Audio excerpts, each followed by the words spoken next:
Hello and welcome to my channel if you're new here, and welcome back if you've been here before.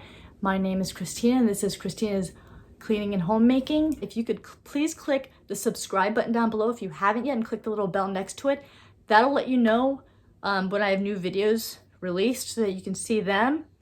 And also if you could click the like button, I'd appreciate that as well, because that tells YouTube it's a video that other people might want to watch as well, and it will recommend the video. In this video, I'm going to do a book review. This is a follow-up book review to the two previous ones I did in sort of the same theme and series.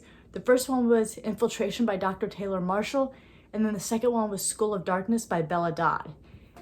And the things that were talked about in the infiltration of the communists and the Freemasons, he had also brought in Bella Dodd, who was a communist, and she converted back to Catholicism, and she talked about how as a communist she had helped infiltrate the Catholic Church by putting communist men into the seminary. And so I want to know more about this, having first read about it in Taylor Marshall's book and then reading about her. So I went on Amazon, I was looking up her book and looking to see if there were any other books similar or any recommendations, and I came across two books. One is this one, AA-1025, meaning Anti-Apostle 1025, and then this one, The Real Story of AA-1025, The Confessions of Mikala, the Antichrist. Now, this one is a little bit more expensive than that one, but then Amazon changes the prices frequently, so I'm not really going to say what one costs versus the other.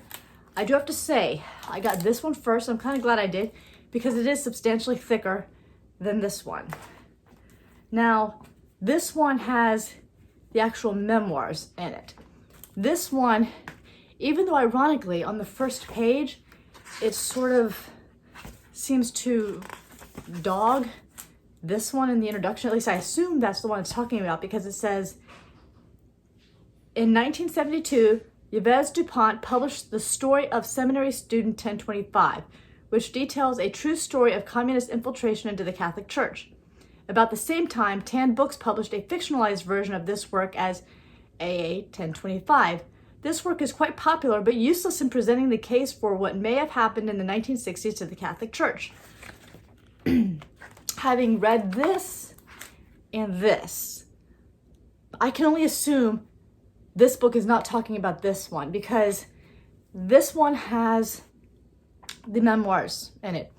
And to give you an idea of what the whole background to either of these books is, basically what it comes down to is there was a communist infiltrator, 1025, which we'll learn as the story goes on, who his number was 1025 because he was the 1025th anti-apostle, anti-priest, to be put into seminary as a communist to infiltrate the Catholic Church.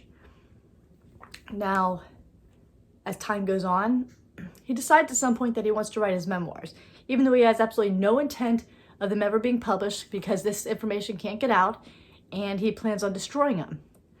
Well, as God providence works, they didn't get destroyed, but he got into a car accident. And as a result of that accident, there was a French nurse who took care of him, and he was pretty bad off. And he really couldn't respond to her at all. She even asked him to do the blinking method to answer yes and no. And so after some time, he died. He had absolutely no identification on him, but he had a briefcase with him. So in going through that briefcase, she found his memoirs. He doesn't identify himself, so she ended up calling him Michael for the archangel. And so that's where the name comes from. But this one gives more of a summary of the memoirs, which is kind of vague and not as good. This has the memoirs in it, and also has, I think, one or two parts where the nurse who discovered the memoirs interjects her observations in it. And wow, just reading this, it falls in so well with Bella Dodd's book and with what Dr. Taylor Marshall says in Infiltration. So if you liked Infiltration and you liked Bella Dodd's, because Bella Dodd's is a very good follow-up to Dr. Taylor Marshall's book in the sense that it covers the communist infiltration into society at large. This talks about the communist infiltration into the church, which Bella Dodd had talked about before Congress, but did not put in her book. So there are the transcripts and the recordings of her talking to Congress, but it's not in the book School of Darkness, although you do read plenty about how she got drawn away from the Catholic Church and that, and how communists infiltrated into society and politics in the schools. Now in this, it starts out telling his story. Basically, AA-1025 was a young boy about 3 years old. They don't know if he was Polish or Russian because he was just sort of found alongside the road by a couple who were devout Catholics, doctor and his wife. They were roughly in their 30s, had battled sterility. They weren't going to be able to conceive a child naturally. So they adopted this boy and raised him as their own. He did really, really well in school, in which apparently he must have learned one of two languages, because when they found him, he could speak a little bit of Polish and a little bit of Russian, and he didn't know his name. The doctor could figure out he was 3 years old because he was a doctor, and that's one of the things he could kind of do. And he got excellent marks in school, and so they were going to take him on a trip out of the country. They were living in Poland, and they were going to go to France and another country. Well, he spent all the time that he could studying up on these two countries, and somehow he missed the part where he was adopted because he'd overheard them talking about what were they going to do about a passport, because he wasn't their biological son, and they were going to have to figure out a passport for him to go to those countries. Well, that apparently infuriated him, and he turned with complete rage against God and his parents. As far as he was concerned, his parents were dead to him. And he fled his parents' home, and through a series of events, very quickly really, ended up going to Russia because he thought the Communist Party was the best and Russia was the ultimate. And he stayed with the uncle of a friend who he just called uncle, and that guy was pretty high up as far as the Communist Party goes. And so he studied there for 6 years, I believe it was. And then he got his assignment to, they were going to have him sort of infiltrate the Catholic Church as a seminarian. And they assigned him his number, 1025. So he was AA-1025, or actually they called it SS-1025 for seminary student 1025. And the 1025 meant the number that he was. So there was 1,024 before him, just from that area. So, I mean, you can imagine how many more there were, you know, especially with, you know, the ones that Bella Dodd was putting into the seminary. So he planned to infect the Catholic Church from within and to tear it apart. And mind you, this is, you know, pretty early on, because when he died, he was kind of an older priest, possibly even a bishop maybe. And he had gone in, let's see, if he was in his 60s roughly, he went to seminary when he was around 20, 21 years old. So he had a decent bit of time in. And of the things that he had planned out in order to infiltrate the church was he wanted to take the beauty and greatness out of Mass and out of themes in the church. And I'll read to you a few of the sections that just really caught me as far as what he planned to do.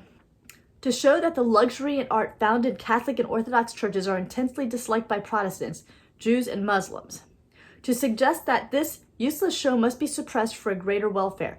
To excite an iconoclastic zeal, youngsters must destroy all this hodgepodge, statues, pictures, reliquaries, priestly ornaments, organs, candles, and votive lamps, stained glass cathedrals, etc., etc. It would do some good that a prophecy be sent throughout the world that would be the following. Someday you will see married priests and Mass in vernacular tongues. And then he goes on to another one where he says, one day while we were resting on the terrace of a cafe, he said to me, imagine this city without a single cassock, without a single religious costume, masculine or feminine. What emptiness, what marvelous emptiness. It is in Rome that I grasped the enormous importance of the cassock, and I swore to myself that it would disappear from our streets and even our churches, because one can easily say Mass in just his coat.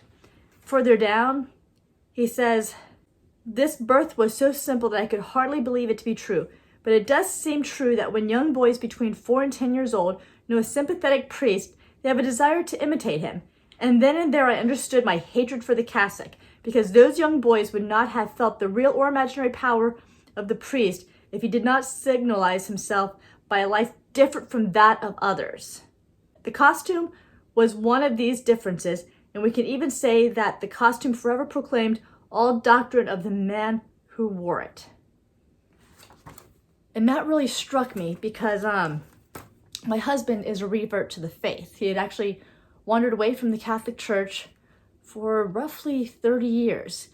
And when he came back hard. But the thing that drove him away was seeing the lack of devotion and dedication from the Catholics around him. Most of the Catholics he knew were lukewarm, and many of the priests in the area where he grew up, they weren't solid priests. Some were known for sleeping around.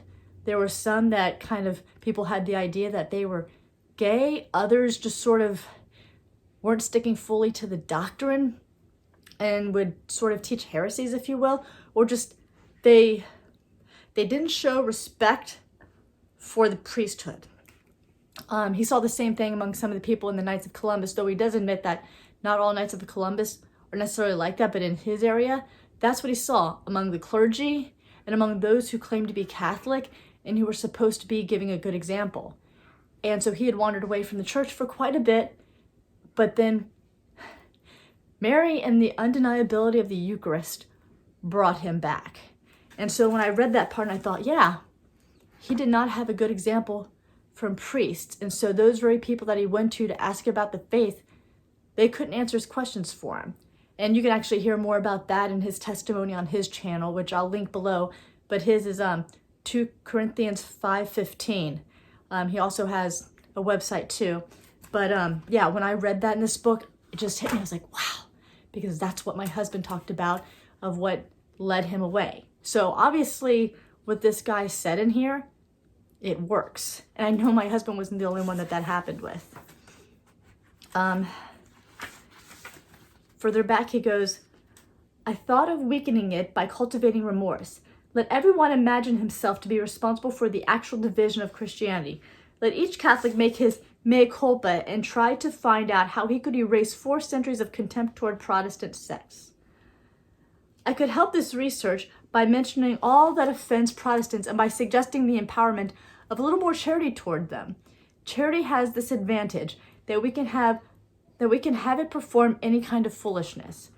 So he was very hardcore into the idea of moving Catholicism more towards Protestantism and basically making the Catholic Church in such a way that resembled the Protestants more and was not offensive to Protestants in any way. He goes on later to say, the order was also very simple. It was absolutely forbidden for Protestants to convert to Catholicism. And I had this point very much at heart because conversions had attained an accelerated pace. I had specified everywhere that the great miracle could not occur if Catholics kept on accepting the conversions of Protestants. I let it be known clearly that God was to be left free in his movements. And I was listened to, and I was followed. I and not their God was performing miracles. I shudder with joy even to this day. This seems to me to have been one of my greatest successes. So basically, stopping proselytization and evangelism. And it reminds me of not long ago when Pope Francis got really upset when a lady presented 2 new converts to the Catholic faith. And he condemned proselytizing and said basically that they were being treated like trophies. But they weren't. The whole point of our faith is to spread the faith, to evangelize, to bring converts into the church. And so when I read that, it was like, it's so very much what has been happening, and for a long time, so it's not even close to home. It hits home. Further back, he goes, I also prophesied, and we were then in 1940, the disappearance of altars replaced by a completely bare table, and also of all the crucifixes, in order that Christ be considered a man, not as God. I insisted that Mass be only a community meal to which all would be invited, even unbelievers. And I came to the following prophecy. Baptism for the modern man has become ridiculously magical. Whether given by immersion or not, baptism must be abandoned in favor of an adult religion. And if you look around, you see what's happened to baptism. I mean, a lot of times in families, there are family members that just don't even really believe in it and what baptism is about, and will either only do it for family because it's a tradition, or sometimes they won't even do it at all. And by all rights, according to canon law, babies are supposed to be baptized within the first month of birth. Now going to the next quote, and this part is where he's talking to basically his girlfriend, because initially he had zero interest in females. And as he gets further into his memoirs, there's a girl that he spots at it's like a party. It seemed to me like it was sort of a formal type event, so not like just, what you think of as like teenagers or college students going to as a party, but a sort of formal ball type event. And that's where he spots her, and he starts hanging out with her. And so basically, he considers her his girlfriend, even though he's in seminary, because he was in seminary in Canada. But he had met her and considered her his girlfriend, and so he started actually writing to her this new catechism that he was putting together. And of the things that he had told her or wrote her were this. I explained to her that nothing religious exists outside of creative faith, and that is why it is absurd to baptize babies, that we should wait until they come of age, and that baptism could be suppressed someday as a magical action of a rather childish past. By the way, that kind of crushed her in a way, not her faith, but just inwardly, because she's a devout Catholic, or back when she was alive, because based on how old this book is and how old the memoirs are, she probably isn't now, but she was a devout Catholic. And so that was the odd thing about him being matched up with her. It's almost like God sent her to him, one, to try and stop him from going into the priesthood, because obviously he wasn't meant for the priesthood, and two, to try and convert him. Which unfortunately, despite her prayers, it looks like it didn't work. So the next quote that really caught me was here. Later, it would be particularly crafty to demand discreetly, with great emotion and crocodile tears, the rehabilitation, then the beatification, and even canonization of the greatest heretics, especially those who have shown a burning, a devouring, and an explosive hatred toward the Church of Rome. It will be better at first to launch a few trial balloons, with Luther, for example, and if there is no reaction on the part of Catholics, if they are not offended, then this aspect of our activities will play a little solo with prudence and modesty at regular intervals, and then increasingly more frequently. Next, we will proceed to suppress judgment, heaven, purgatory, and hell. That is even easier. Many are well disposed to believe that the goodness of God surpasses every offense. All we have to do is to insist on this goodness. A God whom no one fears quickly becomes a God about whom no one thinks. Such was the end to be reached. And boy, when I read that, that hit me, because there's a Martin Luther statue at the Vatican now, and he was presented practically as being a good guy who should never have been considered a heretic, which is completely wrong considering that he did the Protestant Reformation, starting the Lutheran Church and splitting the Catholic Church with his heresy. And we've also seen today about how few Catholics seem to take seriously the final four things, and there's a huge group of people that believe that most everyone, if not everyone, is going to heaven, and that hell's pretty well empty. In fact, Bishop Barron tends to spout that idea that he thinks that hell is mostly empty. He's also said before that's a state of mind. But moving on. Now this is the part where the nurse kind of interjects in the memoirs, because when she got a hold of this stuff, it was in the 60s, I believe, and it took her some time to decide whether or not to publish it, but she decided to go ahead with it. But in that time, she had seen some changes in the church, and so it was devastating to her reading along this and then realizing all the changes that he had suggested that had already been made. And she was a convert to the faith. She was originally Protestant. She converted to the Catholic Church before she came across him in his memoirs. And the next quote that I had tabbed off was, "As to the sacrament of holy orders, which confers the power to exercise clerical functions, we will evidently have to keep it. In our universal church, we will need priests who will be teachers of some socialist doctrine. These priests will be able to establish feasts using folklore, for example, because people need feasts. But these feasts will be totally in honor of man, without any reference whatsoever to a god." And there's actually another quote in here I saw too, which was astonishing, where he talks about the real presence, but then he talks about calling it the Eucharist instead. And that was actually in one of his discussions that he was having with Ravenhair. That's the name he called the girl. He wouldn't call her by her actual name, but he called her Ravenhair. So he's discussing the faith with her, basically her faith, because he doesn't have it. He's trying to dispute it with her. And so this is how the conversation goes. "You do not see it because you do not know that my entire faith has been revealed to me and comes from heaven. I would have been completely incapable of inventing all that." He goes, "You have not invented this yourself. That is true. But you are imitating your ancestors, that's all." "No," she told me, "it is more than an imitation." I calmly explained to her that, for example, her belief in the real presence of Jesus Christ in the Eucharist produces this presence according to the strength of her faith.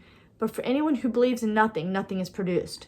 She would not admit this, and on the other hand, it was important for me that, following the example of Protestants, she should take this course. The real aim that I took pains to hide from her was the suppression of all faith. But before that, I had to have her go through this intermediate stage. I proved to her by the Gospels, and especially by the cures effected by Christ, for which the faith of the sick person is always required, that this said faith was in reality what performed the cure. And there's another part where he talks about how to basically demoralize the real presence by calling it the Eucharist instead, which kind of hit me because I thought, wow, growing up, I'd always called it the Eucharist or communion. But that was part of his method of taking the emphasis away from the fact that it is, in fact, Jesus Christ's body, blood, soul, and divinity there. So, that discussion about the Eucharist, it goes like this. Well, not so much the discussion, but him talking about his thoughts on the Eucharist after having that discussion with Ravenhair. He goes, "Nothing is more dangerous, for it is well known that persecution strengthens the faith. It is therefore necessary not to mention real presence and to shed some light on all that can destroy or weaken this conviction. It is of prime necessity completely to reform the words of the Mass, and it will be well even to suppress the word itself and to replace it by the Lord's Supper, or by Eucharist, for example. The renovation of the Mass must minimize the importance of what they call consecration and must give to the communion a much more trivial appearance. This is a long-term project which must neglect no detail. Thus, to begin with, it is to be noted that the priest who offers the sacrifice turns his back to the public and seems to speak directly to an invisible God, a God nevertheless represented by the large crucifix facing him. The priest is therefore the one chosen by God and at the same time the representative of the people who look at him. He gives an impression of strength, but also of separation." Ad orientem. He was wanting to change that. He was wanting to take away the idea of the real presence being the real presence, instead calling it the Eucharist or the Lord's Supper. And I grew up in the Novus Ordo Church. And I gotta say, yeah, I grew up with the priest facing towards me, it being called the Eucharist. And I see so many people of my generation and older having forgotten that it is the real presence. In fact, statistics came out not that long ago talking about how few Catholics actually really believed and realized that that is the real presence, that is Jesus. I think it was like just over, maybe around 25% of Catholics knowing, understanding, and believing that. So he was certainly effective in his cause there. So, I mean, the things that Taylor Marshall talked about that Paul VI did to change the Mass, it's in here. He talked about it. So, I mean, there's a substantial source to back up everything that Taylor Marshall said, and it's right here in these memoirs. So, if you liked Infiltration, if you read Infiltration and you believed it, because based on the comments that I've gotten on that book review, there are some that I'm not sure that they've even read the book, but they seem to discount it as either conspiracy theory or, well, yeah, it happened, but so what? It's there, which is kind of frightening, frankly, that someone would just sort of blow it off. But this book and Bella Dodd's book and her testimony before the Senate really backs that up, so I'd highly recommend this book.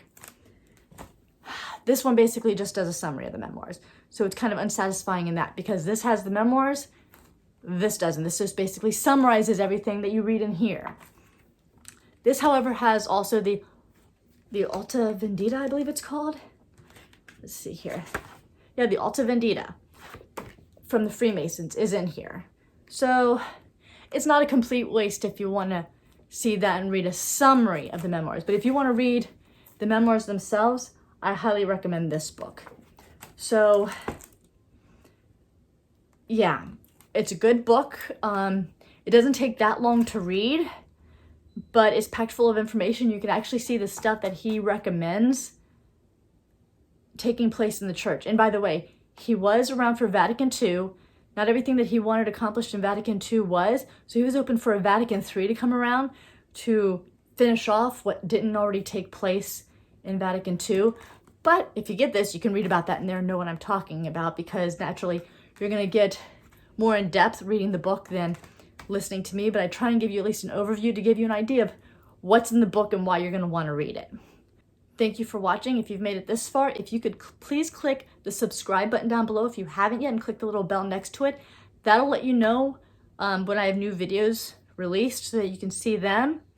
And also, if you could click the like button, I'd appreciate that as well, because that tells YouTube it's a video that other people might want to watch as well, and it will recommend the video. And the next book I'm planning to have up for review is Goodbye, Good Men, which my husband had it in his library for a while. I've been kind of considering reading it anyway, but after reading Infiltration, I definitely want to read that one, because it's about the homosexual infiltration into the church. So far we've covered the communist infiltration, and that's going to cover the homosexual infiltration into the church. So thank you for watching my video. Please like and subscribe, and I will see you in the next video.